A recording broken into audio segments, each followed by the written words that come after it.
Hello, and this is Hello. Мэry Peydж from Chicago. Welcome to this week's Rights in Russia interview on the situation for human rights defenders in Russia. Today, our guest is Dmitry Makarov from the Moscow Helsinki Group, also a member of the Coordinating Council of the International Youth Human Rights Movement. He has led courses and trained human rights defenders in Russia, Ukraine, Belarus, Kazakhstan, and Kyrgyzstan, and provided legal assistance to grassroots activist groups.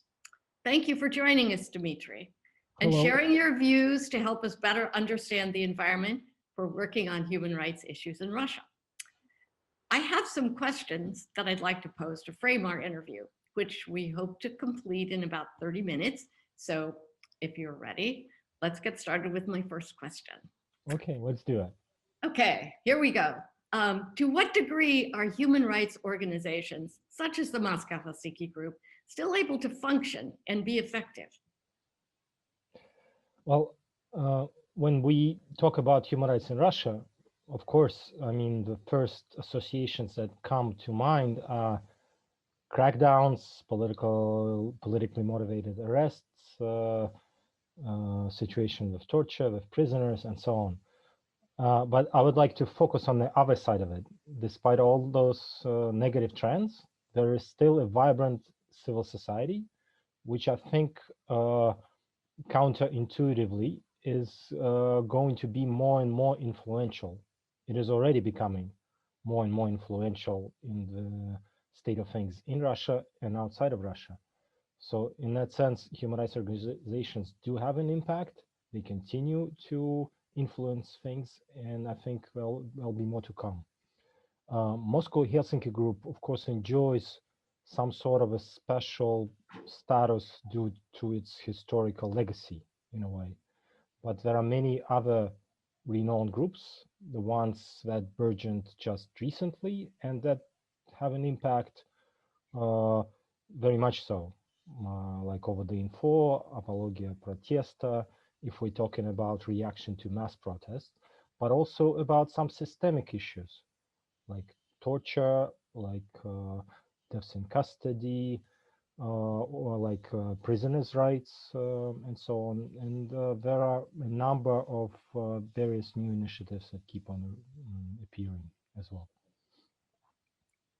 Speaking of the Moscow Helsinki Group, which you say has a special status because it's been there for so long, has it continued to pursue the goals that it had when it was founded? That was nearly 45 years ago, right? In 1976. Yeah. And if not, how has it changed? Yeah, on May 12th, to be precise. So in less than a month, we'll be celebrating 45th anniversary in that sense. So I think it's kind of funny for me to say that because, of course, that was long before my time. And those are the stories that I read in books. But in a way, then I was propelled into the position first of a member and then one of the co-chairs. I felt that burden of legacy and historical things coming onto me. But I still think that the mission holds true. The mission is speaking truth to power, and the mission is to support civil society. And now, as I said in the first my response, there is much more civil society to support, and there's also civil society that can provide support and feedback. So in that sense, I think our mission has not changed. We are keeping a wide profile. We're not focusing on any single human rights violations. We are trying to monitor the general situation. We are trying sometimes to serve as an intermediary. It's not only about speaking truth to power, but it's also trying to make power listen. It's a bit of a different function. And I think Lyudmila Alexeyeva has embodied that spirit for many years. And I think it is still very much important, especially when the tensions escalate and the society tends to enhance its divisions. So I think that's the second large part of our mission.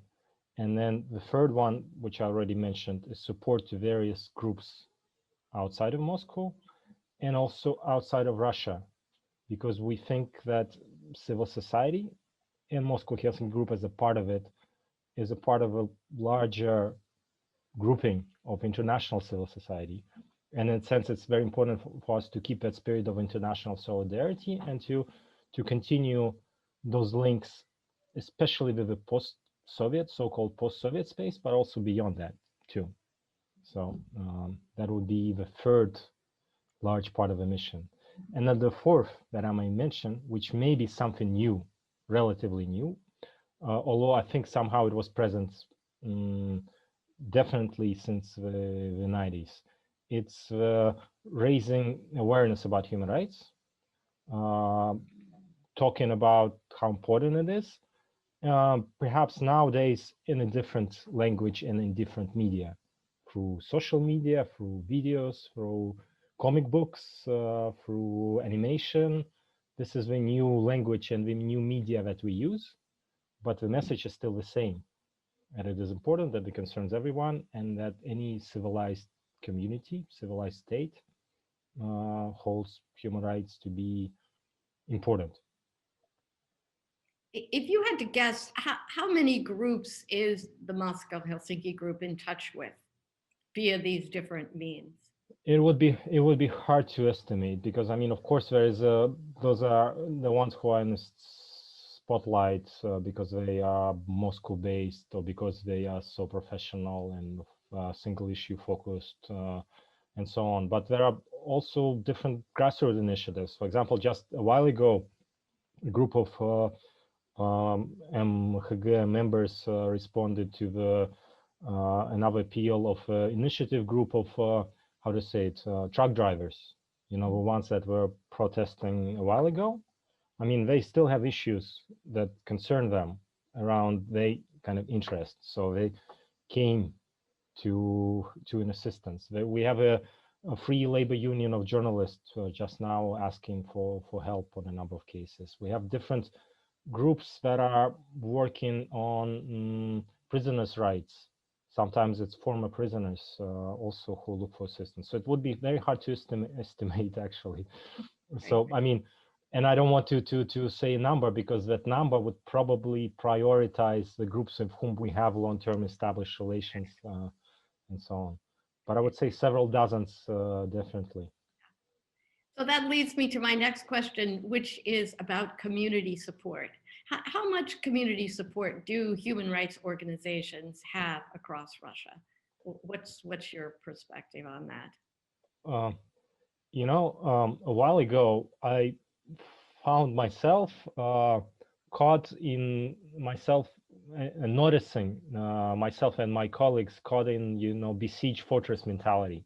You know, there's a hostile society around us that hates our guts, that probably would attack us.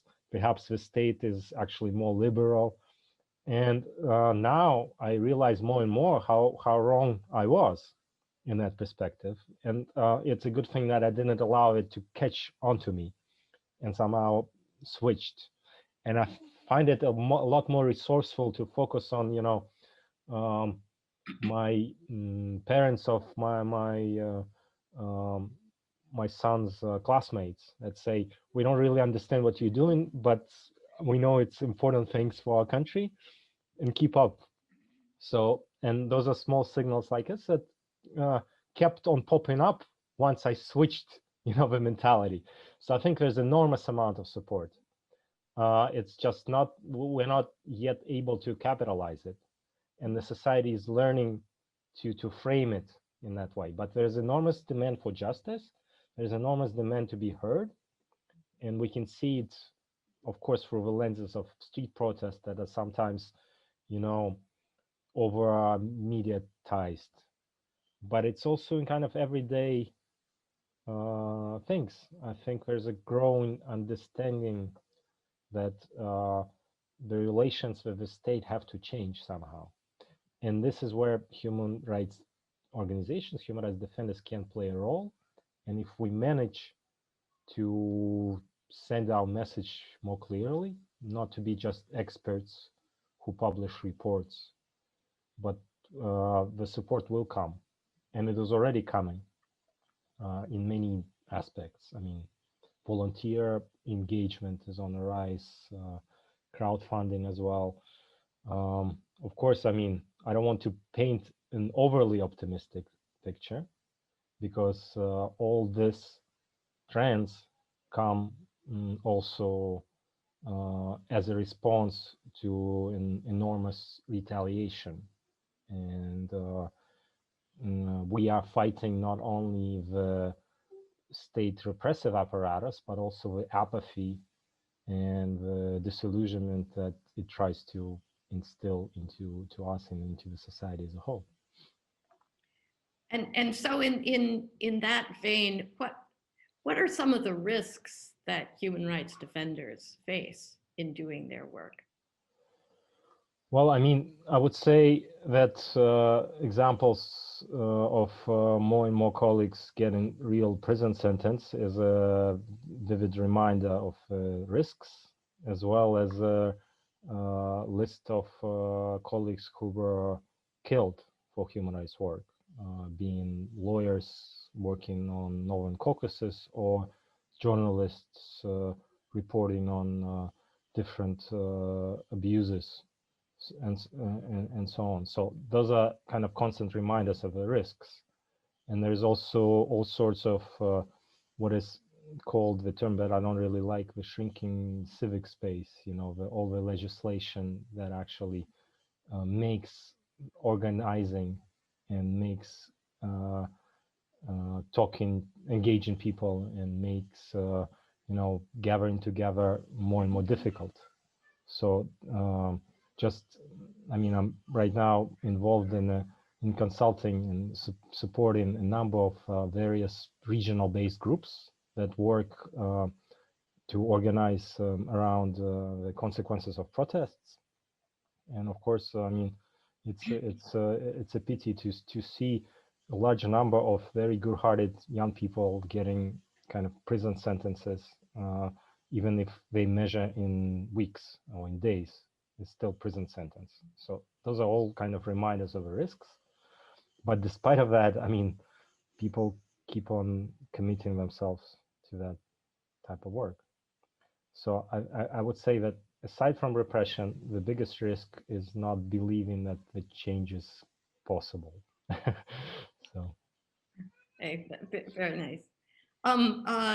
You've touched on this a little in the beginning of our conversation, but I wanted to go back to the Western media and how the picture that it paints of human rights in Russia, which is a very gloomy picture. And I wondered if you could talk a little bit about how the media portrays human rights and the Western media, and how that might not be an accurate picture. Yeah, I mean, it's a very complicated and very good question, actually, because I think the media in general and the Western media in particular, I mean, it tends to paint, you know, the picture in terms of there's the aggressor, there's victims, the society being a victim, and those are the heroes or the saviors that are there, be it Navalny as the ultimate hero figure, or be it the human rights defenders that kind of fight despite all the odds. And I think it oversimplifies things also. I think much more interesting is to look at how not the heroes, but the society itself changes. So, I mean, I had a very interesting talks. I mean, it's not that much about media, but it is by talks with students or young activists in Western Europe, who of course are influenced by the media. Of course, I mean, the main association of Russia, especially in terms of human rights, is Putin, right? He's the epitome of Russia. I say that we shouldn't talk about Putin. We should talk about what we as societies can do together about issues that concern us.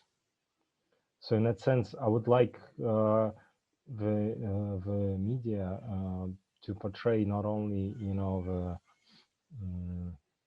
the large events like the imprisonment of a leading opposition figure or the brave people going out into the streets, but also kind of more mundane things, but that matter.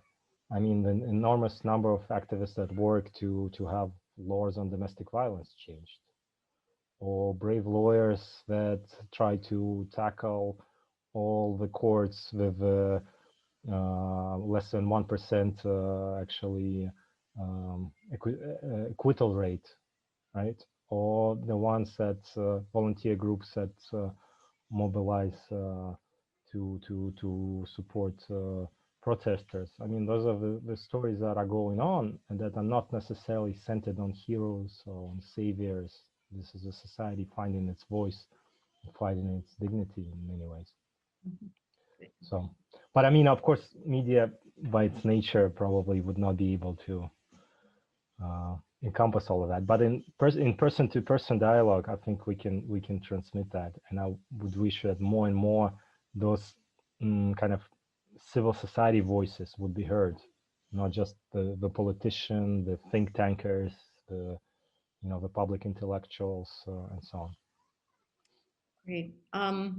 Is it possible to say what impact U.S. or EU foreign policy can have on human rights?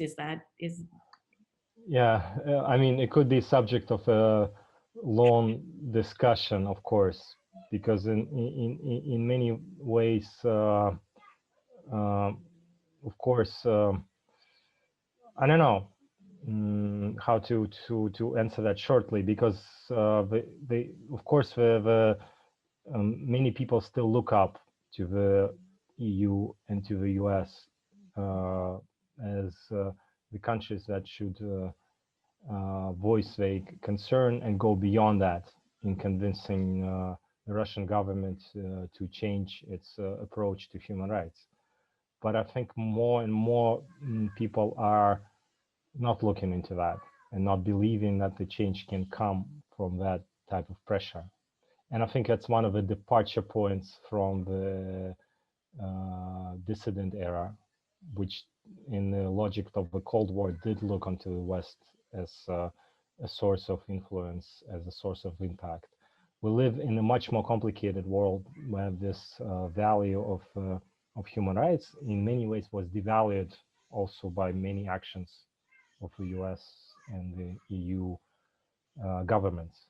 And so in that sense, of course, we engage with EU diplomats, we engage with US diplomats, especially at the multilateral institutions like the UN, the Council of Europe, the OEC. And I think this is where the efforts of that policy should be directed, not towards politically motivated and politically framed sanctions of any sort, but towards strengthening human rights institutions that should be not only about sanctions, but also about institutional influence, institutional power.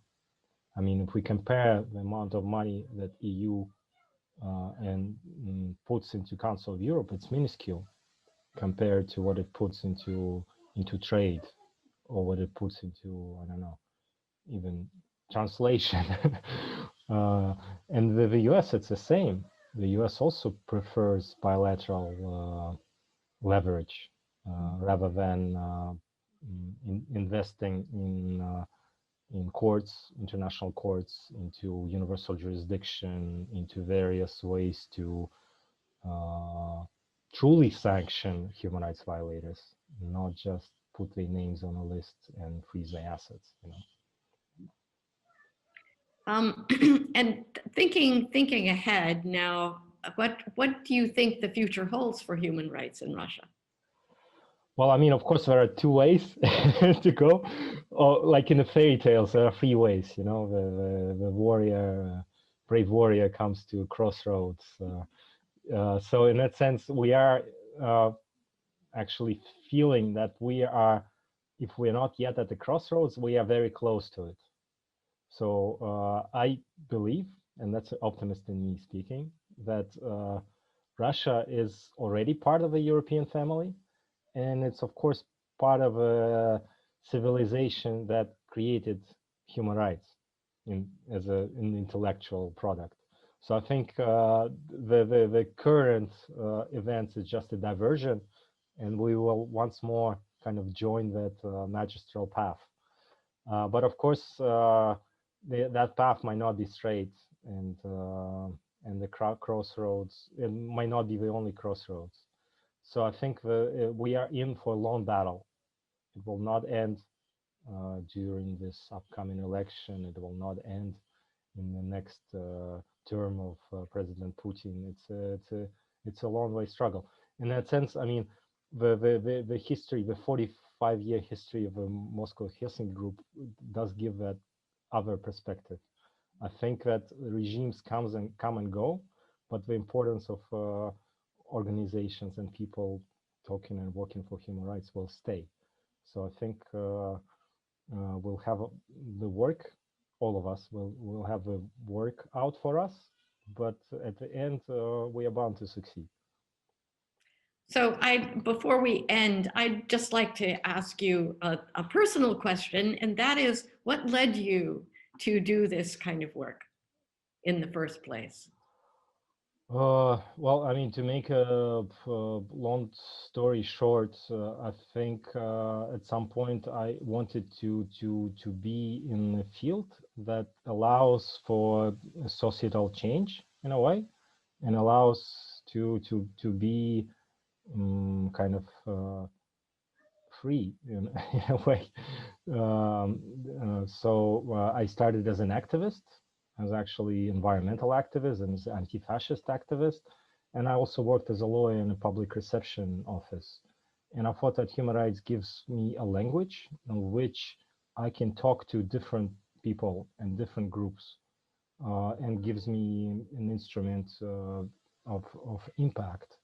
So, I mean, that realization had led me to it, and also a number of people that I met along the way. I mean, you mentioned youth human rights movement in the beginning. I mean, I have to correct you. I'm no longer the member of the co-chair of the coordinating council, because it ceased to exist. But in a way, I mean, it has, with my story and with the story of many other young people, it has succeeded in engaging us into human rights by introducing us to the historical legacy. And Moscow Helsinki Group was part of it, actually, and also Western figures like Martin Luther King, and that whole ethos was part of it. But on the other hand, saying that those are not some distant heroes, and those are not some historical stories. This is about your life. This is what is evolving, and you can have an impact, and you have other people to build on. And this sense of kind of community in a way has also led me to continue on that. Well, that's a very inspirational story, Dmitry. I wish we had more time, but I'm afraid our 30 minutes now is up and we need to end. But I want to thank you for this very stimulating and optimistic conversation. And surprisingly enough, for me too. But yes, we have to be reluctant but persistent optimists.